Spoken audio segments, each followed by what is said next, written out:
दोस्तों, आज 1 दिसंबर और साल का काउंटडाउन नीचे गिरना शुरू हो गया और आज से लेके 31 दिसंबर तक जो पनौती के लोग हैं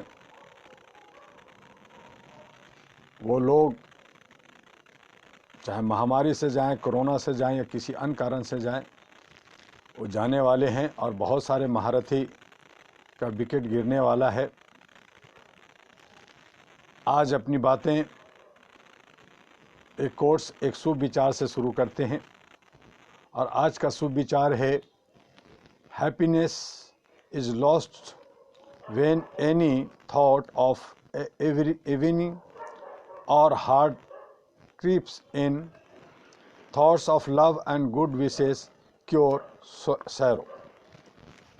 और आज 1 दिसंबर होने हुए हैं। इस पे मैं आपको बता दूं कि आज से भारत सरकार के बहुत सारे नियम बदलने वाले हैं, जिसमें आम जीवन पर, आम जनता पर उसका सीधा प्रभाव पड़ेगा। आज यानी 1 दिसंबर 2020 से आम आदमी की ज़िंदगी से जुड़े कई तरह के नियमों में बदलाव हो गया है। 1 दिसंबर से एलपीजी सिलेंडर यानी रसोई गैस, रेलवे और बैंक के लेन देन से जुड़े नियम बदल गए हैं। दिसंबर से real time gross settlement RTGS के नियम में बदलाव होने वाला है। 1 दिसंबर से एलपीजी सिलेंडर के दाम बदलने वाले हैं। आइए जानते हैं इन नियमों के बारे में। पहला कि 24 घंटे में मिल सकती है आरटीजीएस सुविधा। दिसंबर महीने से बैंकों के पैसों के लेन देन से जुड़ा नियम बदल सकता है। आरबीआई ने 24 घंटे के लिए आरटीजीएस सुविधा शुरू करने का ऐलान किया था।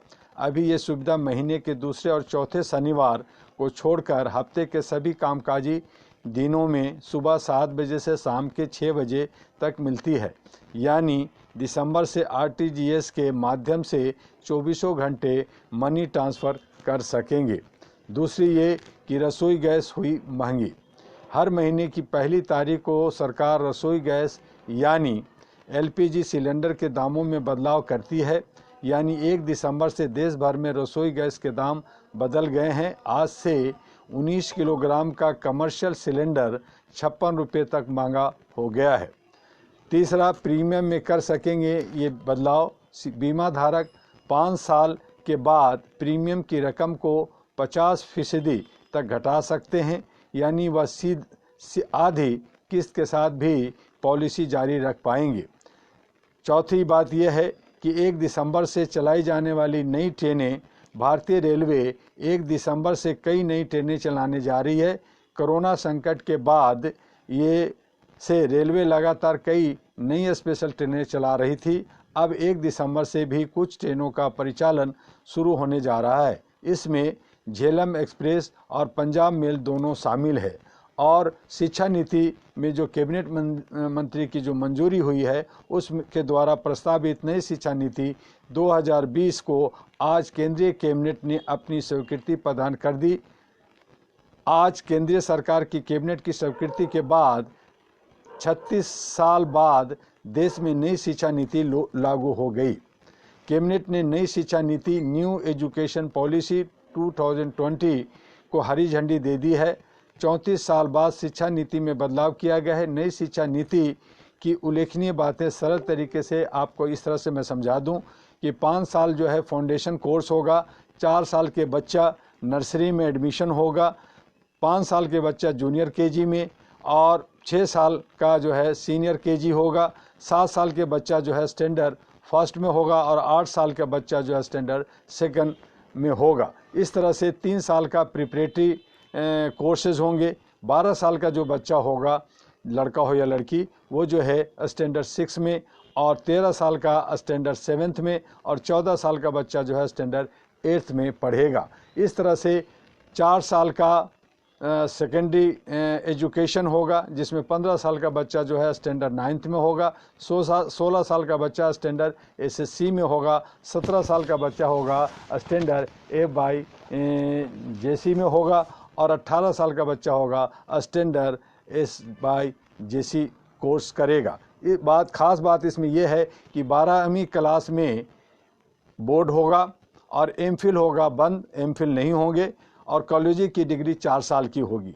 10वीं बोर्ड जो होती थी वो बंद होगा, 10वीं में बोर्ड नहीं होगा। अब 5वीं तक के छात्रों को मातृभाषा, स्थानीय भाषा और राज्य भाषा में ही पढ़ाया जाएगा। बाकी विषय चाहे वो अंग्रेजी ही क्यों ना हो, एक सब्जेक्ट के तौर पर पढ़ाया जाएगा। अब सिर्फ 12वीं में बोर्ड की परीक्षा देनी होगी, जबकि इससे पहले 10वीं बोर्ड देनी होती थी जो अनिवार्य नहीं होगा, अब यह ख़त्म हो गया। 9वीं से 12वीं क्लास तक सेमेस्टर में परीक्षा होगी। स्कूली शिक्षा को 5+3+3+4 फार्मूले के तहत पढ़ाया जाएगा। वहीं कॉलेज की डिग्री 3 और 4 साल की होगी, यानी कि ग्रेजुएशन के पहले साल पर सर्टिफिकेट, दूसरे साल पर डिप्लोमा और तीसरे साल में डिग्री मिलेगी। इस तरह से 3 साल की डिग्री उन छात्रों के लिए होगा जिन्हें हायर एजुकेशन नहीं लेना है। वही हायर एजुकेशन करने वाले छात्रों को 4 साल की डिग्री करनी होगी। 4 साल की डिग्री करने वाले स्टूडेंट्स 1 साल में MA कर सकेंगे। अब स्टूडेंट को MPhil नहीं करना होगा, बल्कि MA या MSc या MCom के बाद डायरेक्ट वो PhD कर सकेंगे। 10वीं में 10th में नहीं कोई बोर्ड एग्ज़ाम होगा। स्टूडेंट बीच में कर सकेंगे दूसरे कोर्स। हायर एजुकेशन में 2035 तक ग्रॉस एनरोलमेंट रेशियो 50% हो जाएगा। वहीं नई शिक्षा नीति के तहत कोई छात्र एक कोर्स के बीच में अगर कोई दूसरा कोर्स करना चाहे तो पहले कोर्स से सीमित समय के लिए ब्रेक लेकर दूसरा कोर्स कर सकता है। हायर एजुकेशन में भी कई सुधार किए गए हैं। सुधारों में ग्रेडेड एकेडमिक, एडमिनिस्ट्रेटिव और फाइनेंशियल ऑटोनॉमी आदि शामिल है। इसके अलावा क्षेत्रीय भाषाओं में कोर्स शुरू किए जाएंगे, वर्चुअल लैब्स विकसित किए जाएंगे, एक national educational scientific forum NETF शुरू किया जाएगा। बता दें कि देश में 45,000 हमारे पास कॉलेजेज हैं।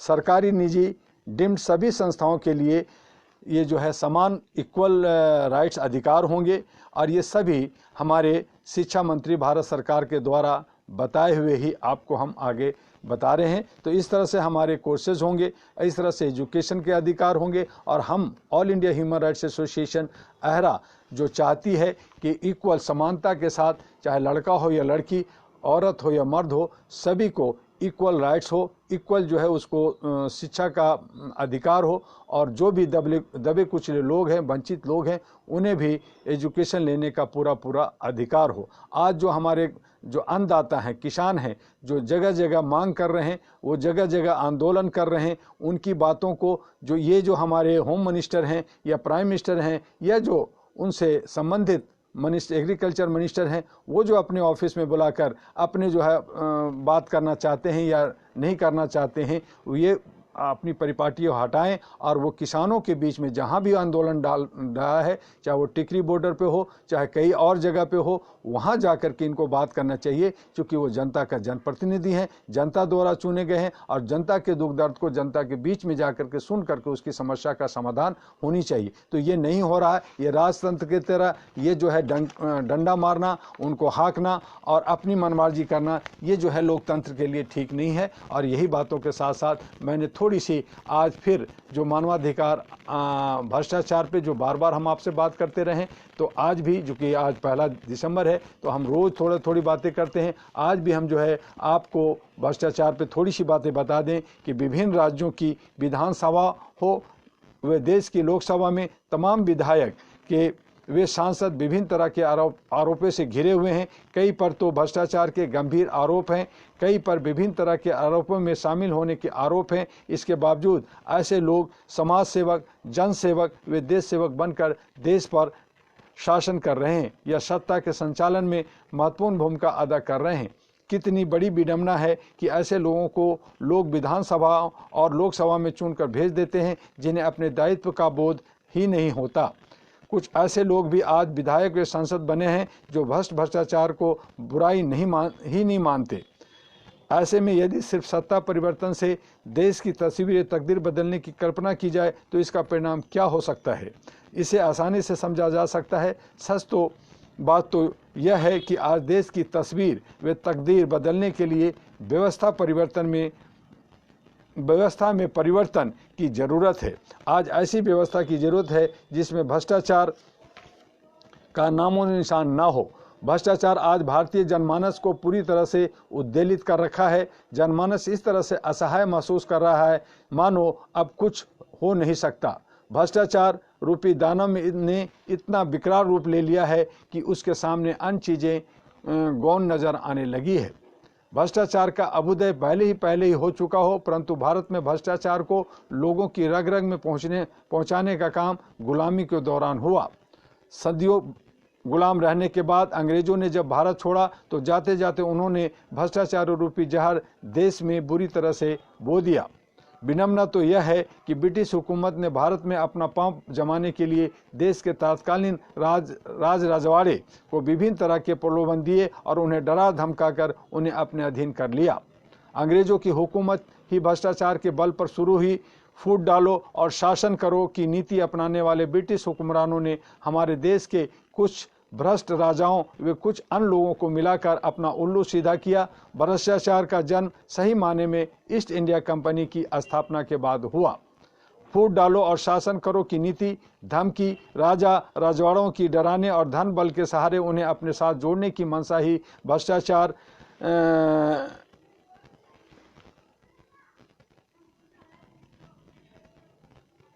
उल्लू सीधी किया।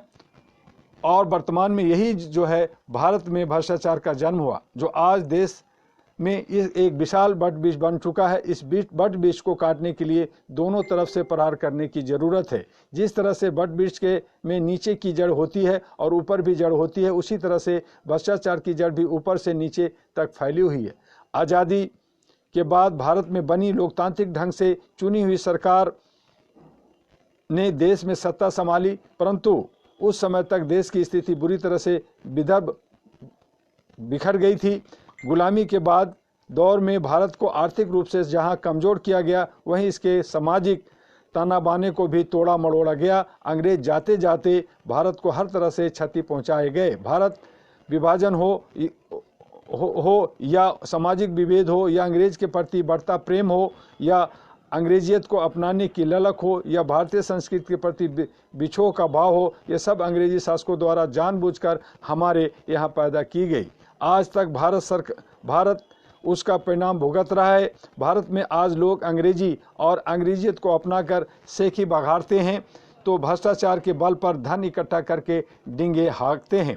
यह सब भारतीय संस्कृति पर एक बहुत बड़ा आक्रमण था जिसे अंग्रेजों ने सुनियोजित ढंग से अंजाम दिया। भारत में भ्रष्टाचार की अमर बेली को काटने के लिए कई प्रयास हुए, वे सभी नाकाफी साबित हुए हैं। तो इस तरह से भ्रष्टाचार हुआ। अब हम आगे आपको कल 1 बजे फिर मिलेंगे और भ्रष्टाचार के विभिन्न रूपों पर बात करेंगे। किस तरह से अलग अलग तरीके से भ्रष्टाचार फैला और कहाँ कहाँ फैला, इस पे हमारी बात होगी। और साथ में हम आपसे कहना चाहेंगे कि ये लगातार आज 1 दिसंबर है, 1 दिसंबर से 10 दिसंबर तक हमारी जो है मानवाधिकार पखवाड़ा चलता है। 10 दिसंबर को राष्ट्रीय कार्यालय में भी वर्चुअल कार्यक्रम होगा और हम लोग उस पर आपको फेसबुक पे और यूट्यूब पे हम आपसे रूबरू होंगे। 1 बजे हम आपके पास फेसबुक पे होते हैं और 2 बजे जो है यूट्यूब पे हम आप पे पास आएंगे। आप ज़्यादा से ज़्यादा उसको सब्सक्राइब करें, शेयर करें, फॉरवर्ड करें और ज़्यादा से ज़्यादा लोगों तक आप मानवता को बढ़ाएं, मानवीय मूल्यों को बढ़ाएं, अहरा को बढ़ाएं, ह्यूमन चैन को आप आगे ले जाएं।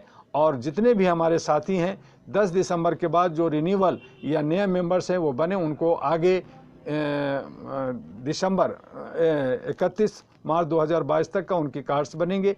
तो वो सारी चीज़ें करें, जहाँ कहीं भी गलत हो रहा है उस पर नज़रें रखें और हमारा कार्यक्रम जो है इस तरह से दिल्ली में होगा और बाद में हमारी 1 जनवरी से साउथ इंडिया का लगातार टूर है। उसके साथ साथ और भी हम लोग विदेशों का कार्यक्रम कर रहे हैं, तो उसमें भी आप सब लोग जो लोग जहां जाना चाहते हैं वो अपना अभी से अपनी बायोडाटा, अपना जो है आईडी प्रूफ वगैरह, फ़ोटो वगैरह आप हेडक्वार्टर में जमा करें ताकि आपको भी कंसीडर किया जा सके। तो इस तरह से हम लोग मिलजुल करके जो हम लोग काम कर रहे हैं अमन शांति के लिए से काम करें। सरकार जो कर रही है वो सब पे नज़र है। सरकार को बदलने के लिए भी हम लोगों ने कोशिश की है कि हम ज़्यादा से ज़्यादा जो डेमोक्रेसी को बचाया जाए उसमें अच्छे सच्चे लोगों को लाया जाए, जो पढ़े लिखे लोग हैं, जो बुद्धिजीवी लोग हैं, चाहे वो किसी भी पार्टी में हो, किसी भी समुदाय के हों, वो सभी के सभी आए आगे और आगे मिल करके एक राष्ट्रीय महागठबंधन नेशनल ग्रैंड अलायंस बनाए, जिसको हम लोगों ने बना दिया है करीब, और उस पर हमें सब मिल करके काम करना है। आइए, आपका स्वागत है। मैं आपका डॉक्टर एमी दुआ। कल फिर मिलते हैं 1 बजे। जय हिंद, जय भारत।